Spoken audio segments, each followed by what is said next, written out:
Bonjour à tous, nous sommes en présence de Gabriel Joseph, qui est l'arbitre principal qui gère le concours. Ça fait combien de fois? 3 fois que tu reviens ici, là, Gabriel? Et je suis obligée de l'avouer, oui.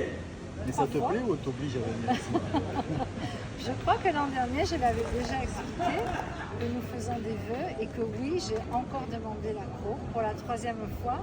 Et j'étais fort étonnée, puisque normalement c'est 2 fois, je l'avais dit déjà.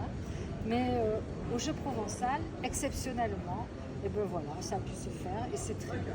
Alors, est-ce que les joueurs de jeu provençal sont de grands enfants, vu que tu es passé de l'éducation nationale à l'arbitrage? Est-ce que tu retrouves des grands enfants? Les joueurs sont forcément de grands enfants.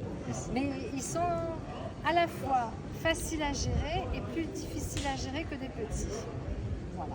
Mais oui, c'est des grands enfants, effectivement. Ça te plaît un peu de les diriger, tout ça? Je reste toujours dans le métier que j'ai adoré et la passion que j'ai pour l'arbitrage. Et tu as ce côté pédagogue aussi.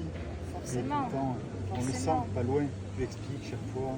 Alors, j'explique quand il y a besoin d'expliquer. Et à un moment donné, comme avec les enfants, on n'explique plus.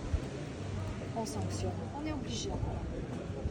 La pédagogie, c'est un premier temps. Après la pédagogie, quand ça ne suffit pas, on est obligé de faire autrement. Et c'est pour ça que nous avons des cartons.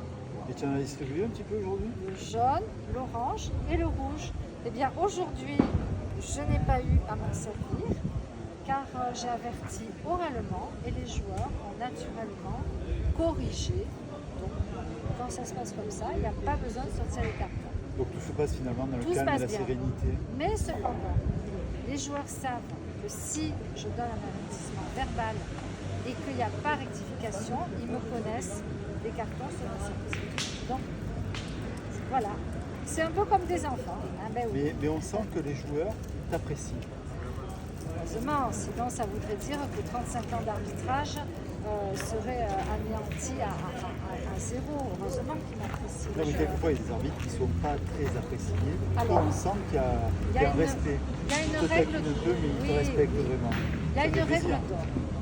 Les joueurs m'aiment parce que je les aime. Mais comment tu fixes cette limite? Pas que ça aille trop loin comme ça. Comment tu tiens? Il faut savoir tirer les rênes au bon moment. Savoir arrêter quand ça peut déborder, rester à sa place et plaisanter quand on peut. C'est tout un art, c'est tout un art. Est-ce que l'année prochaine, on va avoir la chance Ah non, avec les autres là, de je vous retrouver le ici? dis net, je vous le dis net. Là, l'an prochain, ça sera pas possible. Mais comment on va faire sans toi à la BFC? Comment on va faire? Tu es devenu un petit peu le personnage d'anthologie avec tes petits chapeaux là, de ce concours. C'est dommage. Comment ça se passe là? Tu peux pas le faire plusieurs années de suite, il faut que ça s'arrête? Normalement, c'est 2 ans. C'est 2 ans et en 4 ans, je suis venue 4 fois, donc 3 nationaux et un régional. Il ne faut pas exagérer. Est-ce que tu veux que je te signe un petit papier pour que tu reviennes? Non, ce n'est pas possible. Ce n'est pas possible. Bon, en tout cas, merci. Avec plaisir. On se régale, c'est un grand plaisir de te voir arriver avec ton sourire. Et je crois que tu tombais dans le Provence depuis que tu viens à la cour. Tu vis, tu rajeunis. Non, mais là, j'ai un secret, mais je le dirai pas à la chaîne. Tu me le diras en caméra. Voilà. Bon, écoutez, vraiment, je te remercie pour cette petite interview. Eh bien, merci, Merci. merci à toi.